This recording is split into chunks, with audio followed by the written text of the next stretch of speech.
All right, are we live? I think we're live. It's been a while. Oh my God, I can't believe I'm actually doing a legit live stream with you guys. Woo! I'm gonna give it a minute. Make sure everything is green. YouTube changed the entire live stream interface. The last time I actually did a, like a real live stream for you guys. So they changed everything. So everything looks kind of new to me. I just want to make sure everything is up and running. Right now it's 28 seconds. I'm going to give it a minute and then we're going to start. I'm super excited. I know with one of my tweets and I shared out pictures and stuff that I'm coming out of retirement. Not really. I'm not really coming out of retirement. I'm just doing like 3 episodes for you guys, hopefully I could bring back the server room the way I used to do it, but it's so hard to maintain the server room and do other stuff because I don't really have a lot of physical hardware. Everything is virtualized. All right, so it's one minute in, we're going to start. And here we go. All right, guys, welcome back to the server room. It is Bernardo from the BTNHD. Jeez, when is the last time that I did the server room episode with you guys? I can't even remember. It's been a while, I know. All right, so for those individuals that are wondering why I have this hat is because I have a lot of hair. Due to the times, there's no barbershops open. So I can't get a haircut. So my hair is crazy right now. I'm hoping that every single individual out there is safe, healthy. Your families are doing okay.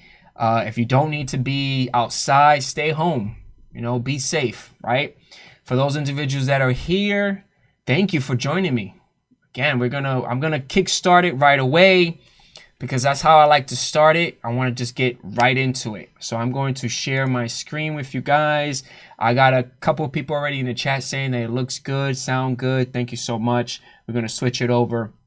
And like automatically, bam, what are we doing today? We're using FreeNAS 11.3. And I said to myself, holy moly, when was the last time that I actually used FreeNAS? The last time the last time that I used it was a long time ago. So I searched it on my YouTube channel. I was like, when did I ever do a FreeNAS video? And I did. The last time that I touched base on an install and configuration dealing with FreeNAS was on 2014.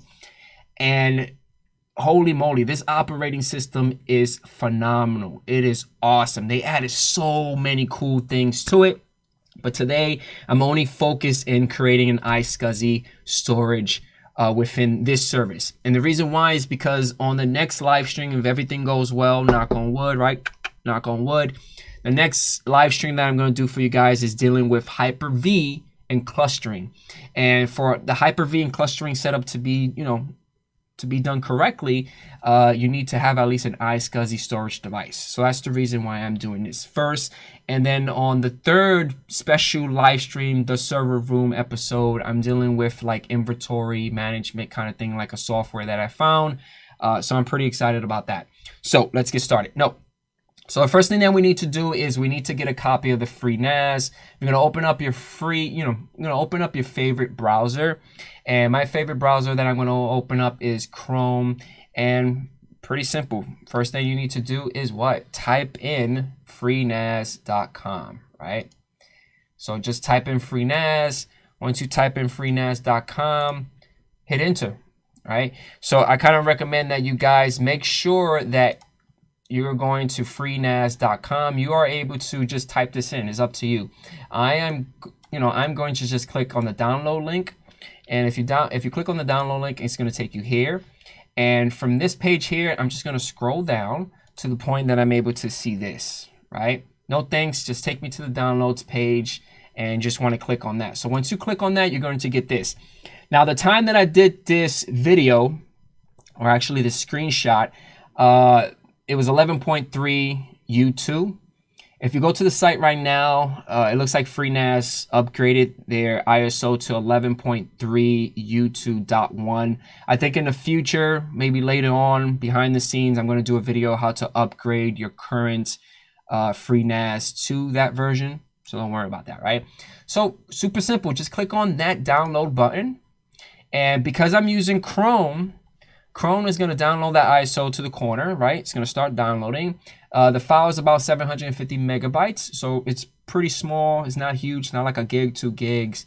So once that's done, right? Once that's done, I am going to just basically click on that little arrow. Once I click on that arrow, it gives you an option to do show in folder. So I'm going to click on show in folder, and it's going to automatically open up my downloads folder. You got to love GeForce Experience. You know, why the hell are you showing up? Get out of here.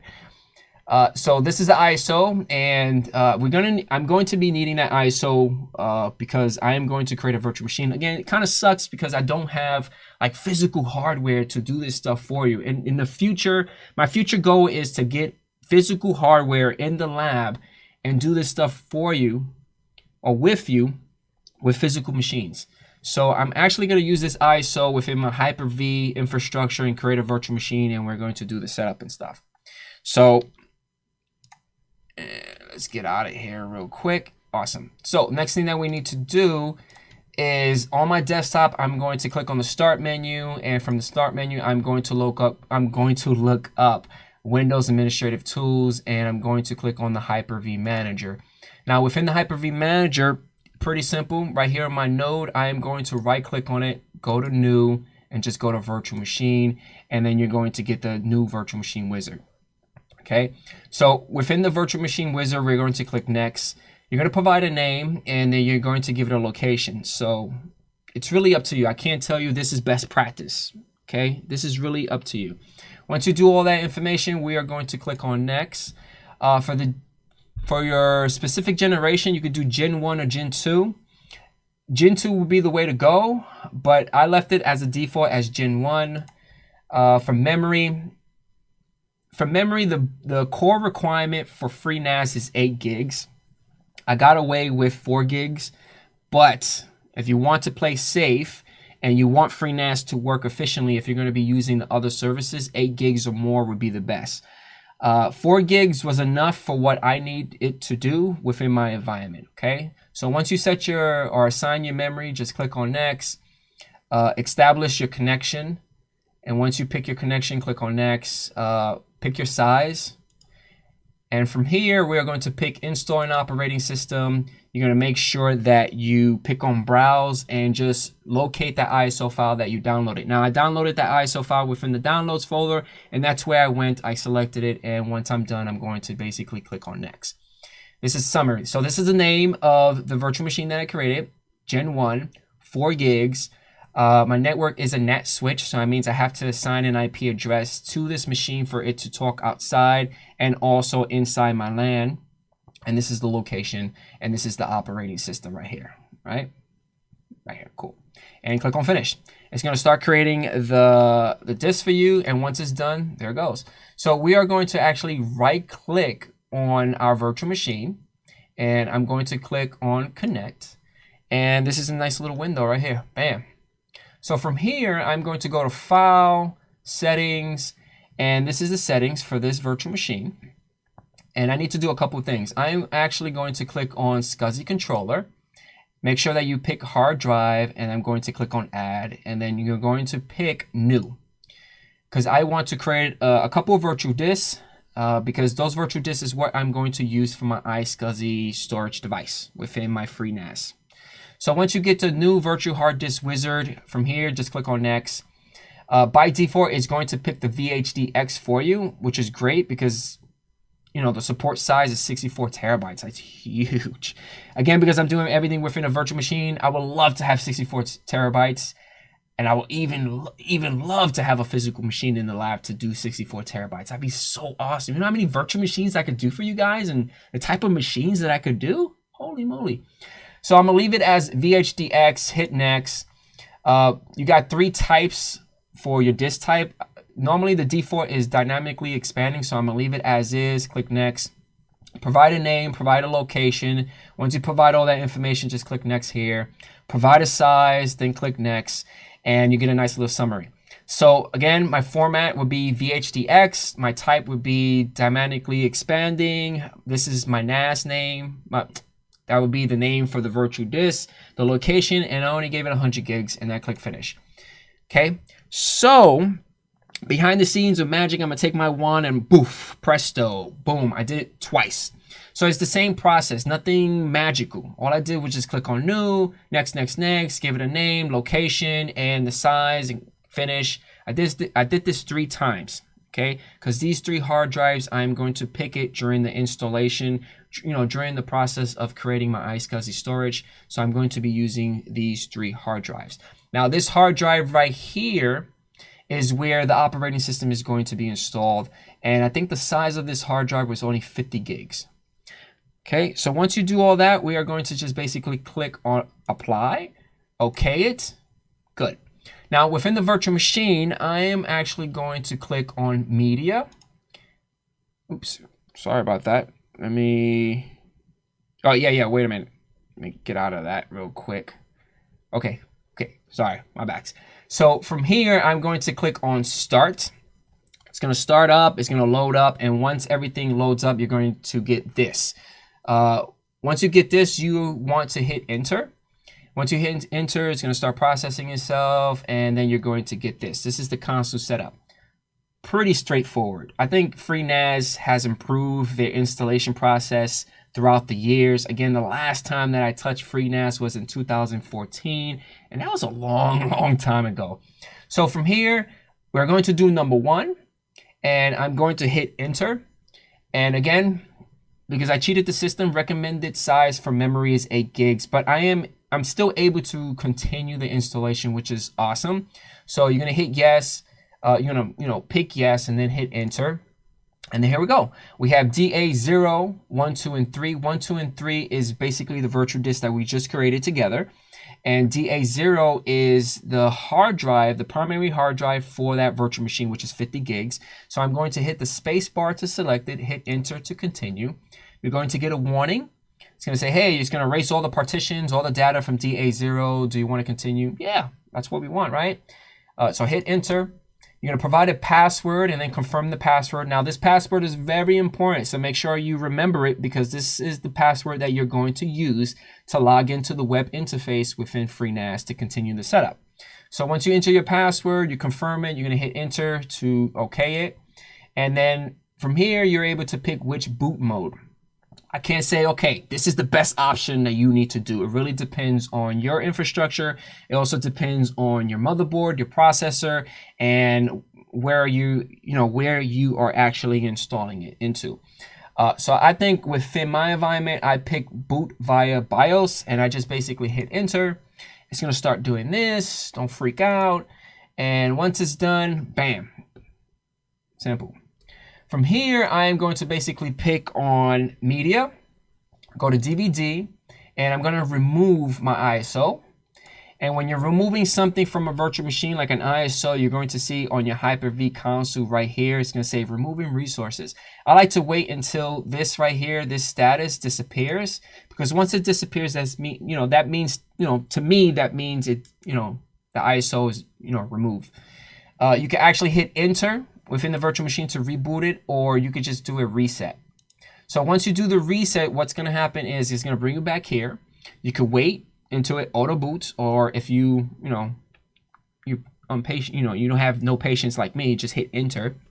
And once you hit enter, it's going to start doing all this gibberish, and then it's going to start the interface for you, and then it's going to take you here. Now, if your virtual machine was created within an environment that has a DHCP server, most likely your HTTP, let me see if I could get out of here, zoom in a little bit right there, and then right here. So if you have a DHCP already enabled within your environment, most likely you have an IP address for this server. Because I picked a NAT switch, I have to assign an IP address. Plus, it's best practice to actually assign a hardwire or a static IP address to the FreeNAS, right? It's best practice. So let's get out of that, zoom in again. So within the console, I'm going to do 2 things only. I mean, you have about 11 options. Definitely you don't want to reboot and shut down. You don't want to reset the root password because you already did that during the installation part, but you have about, I would say 6 or 7 options that you could go over and configure it on your own. For this video, for this live stream, we're only going to focus on 2 things. number 1 and number 6. We're going to configure our network interface and our DNS. So we are basically going to just hit 1 on the keyboard, hit enter, and from here is going to give me my interface. So this is my interface right here, HN0. It's going to say select an interface, so we're going to hit 1 because I only have 1, hit enter. And it's going to say remove the current settings of this interface. I said no, hit enter. Do you want to configure the interface with DHCP? For my environment, I'm going to hit N for no and hit enter. Do you want to configure IPv4? Heck yeah. So hit a Y, hit enter. Interface name. So I'm going to leave the interface name the same that, the operating system gave it, HN0. So I gave it HN0, hit enter. And then, and then it's going to say, hey, give me give me the IPv4 address. So that's what I entered. I gave it a 192.168.253. When you hit enter, it's going to ask for your net mask. You enter your net mask, hit enter, bam. Once you enter that information, it's going to want you to also configure v6. This is really up to you. If you are using IPv6 within your infrastructure, hit Y, continue with that prompt. But for this stream, for this live stream, I'm not going to do that. So I'm just going to hit N for no, hit enter, and we're done with the IP address. Now, the next thing we need to configure is number 6. So we're going to hit 6 and hit enter. Now, number 6 is to configure the DNS. It's going to want you to do a DNS domain. So I'm going to do BTNHD.edu because this machine is actually within my network. So I want to take advantage of it. So hit enter, and it wants you to provide name servers or your DNS name servers. So it actually gives you the option to enter 3 of them. So the first one is definitely going to be 192.168.210, which is my DNS server within my network, right? And the second one, I'm going to take advantage of Google's. And the third one, I'm going to enter Google's domain, right? So once you enter the IP address, just hit enter. Second one, enter. Third one, enter. Say enter, confirm everything. And then the last one, hit enter. It's going to start saving the DNS configuration and then bring you back into the console setting. Done, right? So 1 and 6, super simple. If you want to deal with, configuring the link or the VLAN or default, the default routes and static routes, that's up to you. For this video, I just want to focus on 1 and 6 only, okay?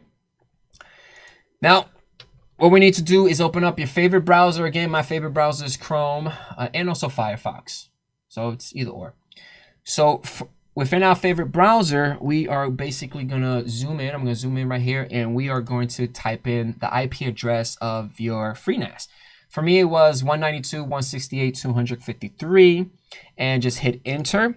And when you hit enter, you see this nice, beautiful interface. Right there, this blows my mind because, again, the last time that I touched FreeNAS was in 2014, and the interface was just so MS-DOS looking, kind of, that's how I felt. But now they improved it. It's awesome. Awesome job, FreeNAS. Awesome. So the username and password, again, the username would basically be root. The password would be whatever you assign during the installation part, okay? And once you enter all that information, just click on login, and then boom. Again, my heart stopped when I saw this because I was like, wow, this is awesome. I was so excited because there's a couple of things that I saw within FreeNAS that I'm definitely going to touch base with you guys soon. And they have like a virtual machine section. They got a couple of VMware stuff. It's just phenomenal, man. And it kind of sucks that I do not have like a physical machine to install this, so I can actually have like hard drives and configure like a RAID 10 system with you guys with a physical machine. So I gotta see how I'm going to do all this stuff within a virtual environment.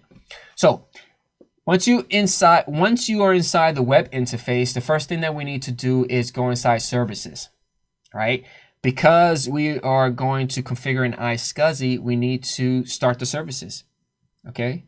Because the services is not enabled. So we're going to find iSCSI, which iSCSI is right here. This is it.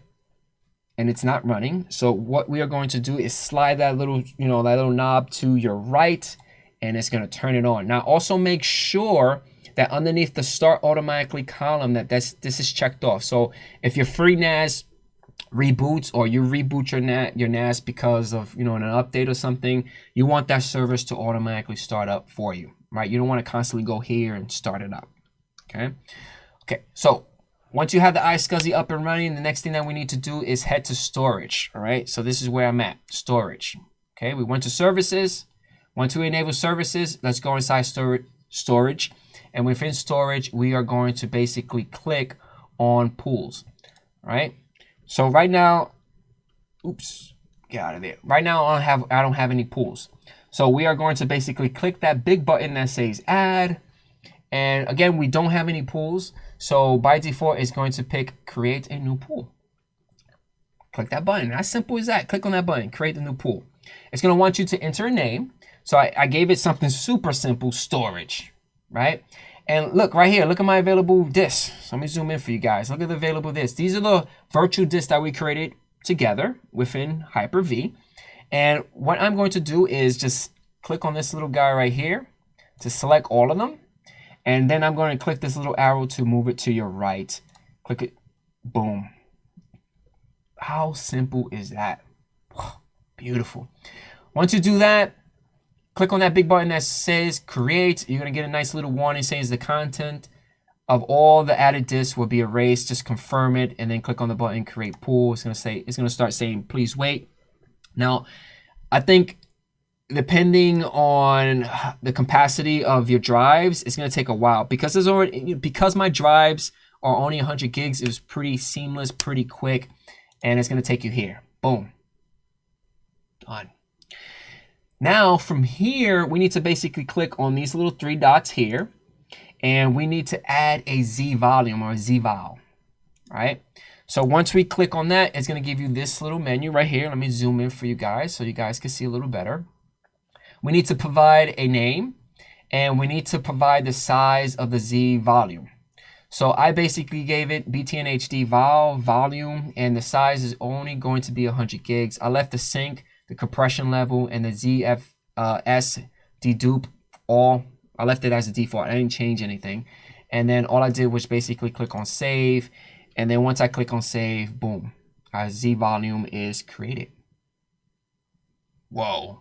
Simple. Loving it. Loving it. Now, next thing that we need to do is we need to actually head over into the sharing department. And which one you think we need to go? Yep, you guessed it. We need to go inside Block Shares iSCSI. I see a lot of good things in here.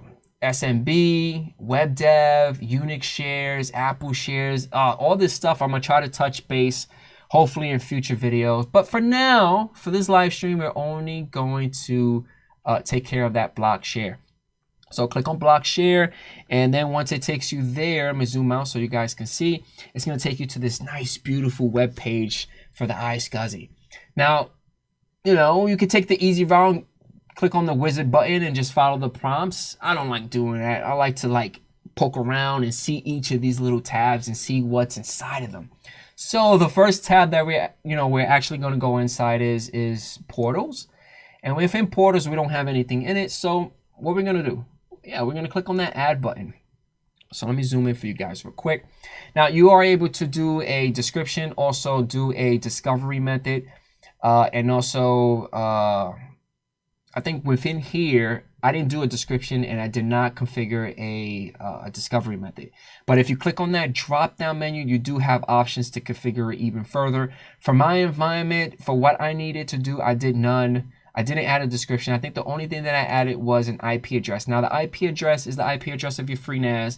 And then by default, the port is 3260.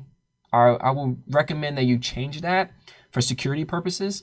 And just make sure your firewall at home or in your lab is able to contact, your inbound, outbound for 3260, okay, depending on how you're using your FreeNAS. Once you enter that information, just basically click on save. And there we go. Boom. Portals is done. Now, the next section that we need to get into is targets. We don't have a target, so what we need to do, click on that button, add. Bam. How easy is that? So let me zoom in real quick. So things that we need to do here is the following. We need to provide a target name, and we definitely need to give a portal group ID. Now, by it actually gives you these little asterisks because these little asterisks are important. It tells you like you need to do this. So my target name would be BTNHD target, and because this is my first group, I say why not just put 1, and everything I left it as the default, and just basically click on save. Once you click on save, it takes you here. Targets is done. What? Next thing that we need to do is go inside the extents. And again, we don't have anything, so what we need to do, come on guys, together. Let's do it all together. And add, click on add. And from here, there's a lot of options. There's a lot of options right here. The only things that I'm focused right now is the name and the device. So I'm actually giving it BTNHD extent, and the device, because I only have one storage device, if you click on the drop-down menu, you're only going to see whatever storage device you created. Storage/Z volume. Okay, but those are the only 2 things that you need to configure for this to work correctly. Again, there's a lot of options you could go over, which is pretty awesome. Once you're done with that, just click on save, and you're back here. What? We need to do one more thing, and we're actually done with the iSCSI stuff using FreeNAS. So we need to get inside associated targets. Again, there's nothing in there. What do you think we need to do? All together, let's click on that add button. Bam, how easy FreeNAS makes this. Like, come on. This right here is simple. And the reason why I say it's simple is because everything is already done. All you gotta do is just hit the drop down menu for both options, because we need to pick the target and the extent. Hit the drop down menu and just pick your target, pick your extent that we created together. And once you're done, hey, click on save and you are done. Awesome. Beautiful. Okay. Bam. So right now what you see is vhost01, right? vhost01, and I got vhost02. Now the reason that I have these 2 virtual machines is because, again, like I said, I think I said earlier during the live when I started, yapping, I'm creating a FreeNAS iSCSI storage devices because hopefully when I do my next live stream, and I'm knocking on wood, I'm knocking my head, whatever, right? Hopefully next week when I do a live stream, the next live stream is going to be all about creating an Hyper-V clustering infrastructure. These are the 2 machines that I'm using, and I needed an iSCSI, so that's the reason why I'm doing the FreeNAS first. I took advantage of FreeNAS. Hey, why not? It's free. It's a great utility. Kind of sucks that I don't have a physical machine to actually use FreeNAS. That'd be awesome. One day. All right, so both virtual machines are up and running. I need to do the same thing on both virtual machines for my next live stream. So a couple of things. I'm prepping up my environment for the next live stream, plus I'm testing out the iSCSI stuff that we did with FreeNAS. So from both machines, you're going to see like a mirror. Whatever I'm doing on 01, I'm doing it on 02. So from both machines, I'm going to launch Server Manager. Once Server Manager is up and running, I'm going to click on Tools. And within Tools, we are going to pick on iSCSI Initiator. So it's this little guy right here that we are picking. This guy right here. That's who we're picking. All right. And I'm doing it to both machines. All right. So once you pick that, you're going to get this nice little dialog box. The Microsoft iSCSI service is not running. The service is required to be started in iSCSI to function correctly, blah, blah, blah, blah. So only one option, just hit yes. It's actually 2 options, but the option that you want to pick is yes, because you want to start it, right? So hit yes. Once you hit yes, you're going to get this nice little dialog box. Again, it's a mirror. Whatever I'm doing on 01 and 02 is the same thing. So I'm going to zoom in on 01 so you guys can see a little clear. So the target is the IP address of your FreeNAS, right? Of your NAS server that we created. You are able to have a fully, I think you are able to do a full qualified domain. I think the name of my FreeNAS was freenas.btnhd.edu. Yeah, freenas.btnhd.edu. I'm able to take that and create an A record within my DNS, and then I could do it that route. But for this, I'm just using the IP address. Super simple. Just click on that big button that says, it's big now, but it's little, right? Click Quick Connect, and bam, it connected. Now, the only reason that it did a quick connect and it connected with no problem is because remember the way that I did the discovery method, I did none. So because I hit none, I'm able to do it straight through. It connected with no problem. It logged in, successful. I didn't need to put a username or password, nothing like that. Now, best practice is your discovery method should not be none. So hit that drop down menu and pick the correct discovery method for your environment. Again, I cannot tell you X, Y, and Z is the best, the best discovery method within your environment. It really depends on how you guys have your stuff set up. Okay. Once you have that set up, you're going to hit done, and there it goes. Boom. I'm going to zoom out for you guys so you can see. See, I did it for both virtual machines. I closed everything up. I right-clicked on my start menu, and I am going to go into computer management. And when you go inside computer management, you're going to see an unallocated offline disk. That disk is basically the iSCSI. Again, I gave it 100 gigs. Right, when we did the setup, 100 gigs. So I'm gonna zoom in into I think, which machine did I do? Okay, so I'm gonna zoom in real quick on this one right here on number 2, because 1 and 2 I'm doing the same thing, so it doesn't really matter, right? So what you want to do is you want to right click right here, and you're gonna get the option to do online. It's gonna take it offline and place it online. And so what you want to do is, again, right here in this little box right here, you're gonna right click on it and you want to initialize the disk, and you're going to get this little prompt right here. Now within my testing lab, I did GPT, so that's what I picked, pressed OK, and then bam, it's online, it's basic, but it's still unallocated storage. So what we need to do is right here, where's my mouse? Come over here, mouse. Right here, we're gonna right click on it, and we are going to do a new simple volume, and then we're going to get the welcome to new simple volume wizard. Super self-explanatory. So we're going to click next. The size, I'm going to use everything. Click next. Assign it a drive letter. Now, I like to, when I'm doing the iSCSI, when I'm doing like a clustering thing within my lab, I like to make sure that both of these guys have the same drive letter, right? So click next there. File system, make sure both of them are the same file system. NTFS, which is the default. If you want, you are able to change the label, volume label to whatever you want, and then perform a quick format. Click next. A nice little summary. Click finish, and then bam, that's it. We're done. The live stream is done. Holy moly, that's awesome. 33 minutes. That's phenomenal. Yeah, we're done. Blacking out. Awesome. That's it. Hopefully, hopefully I could. If I remember, I would try to do a PDF and share this out within my GitHub repository to you guys, so you guys can have a copy of it. So, all right, got a couple people on the chat. We got Hugo. Hopefully I'm saying your name right. And then we got Dave G. Hey guys, how you doing? Are you guys safe? Are the family safe? Are you guys safe? How's everyone doing? I'm gonna shut down the live stream pretty soon.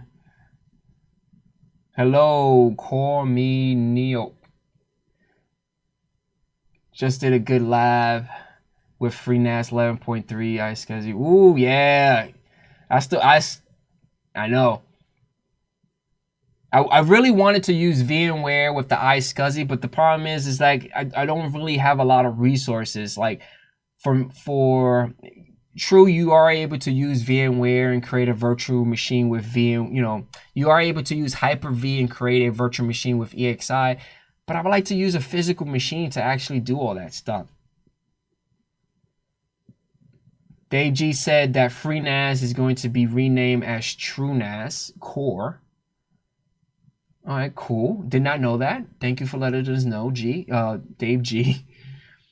He said, yeah, with version 12, they will be TrueNAS Core and Enterprise. Wow. So my question is Is FreeNAS still going to be free? Because when you label a operating system as enterprise, enterprise to me automatically says you got to pay for something.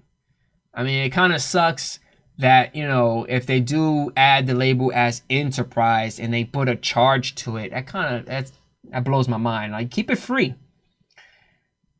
Don't worry, I did my lab on VMware Workstation. Yeah, nice. VMware Workstation. VMware Workstation is awesome. Are you running the latest workstation, Hugo?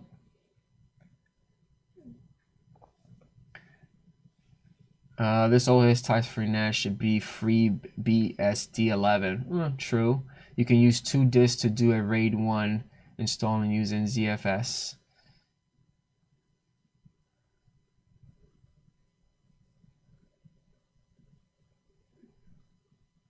Thank you, thank you.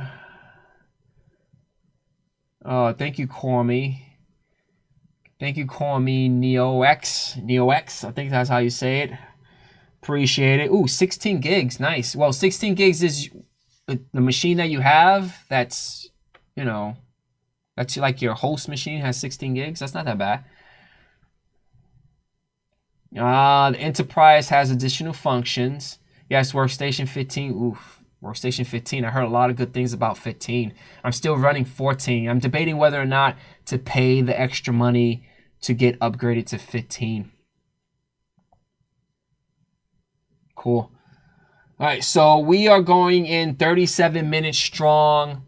We got 11 people already in, 9 likes. I appreciate the love. Thank you so much. We're going to end it maybe, let's say in... Whew, let's end it in 1 more minute, 7:38, and we end it right here.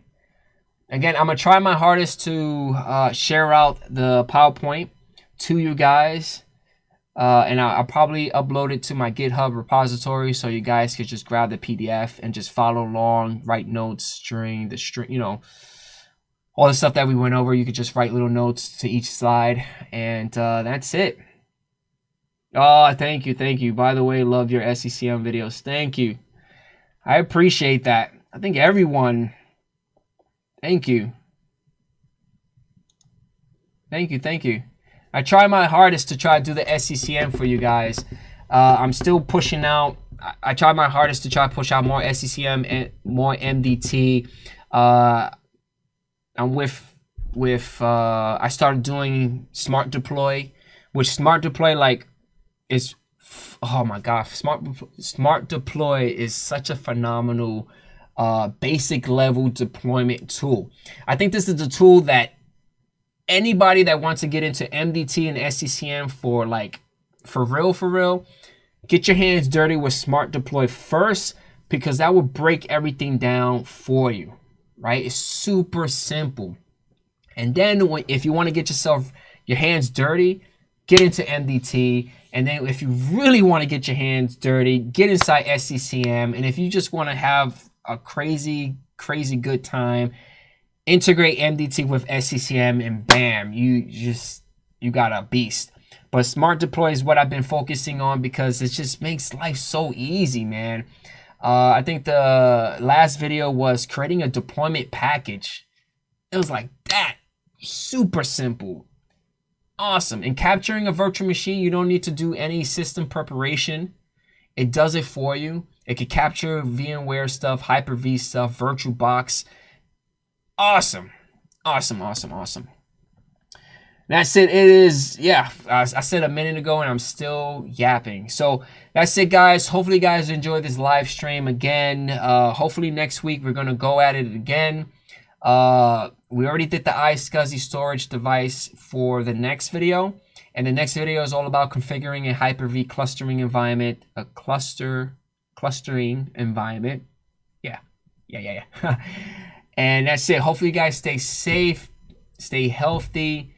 If you don't have to go out, stay indoors. For those individuals that are still going out, going to your 9-to-5 jobs, you're awesome. I'm one of them. I'm always constantly going to my 9-to-5 job. And just be safe, guys. Love you. Thank you for joining. And I catch you guys on the next one. Peace out. All right, so how the hell do I end this? All right, wait a minute.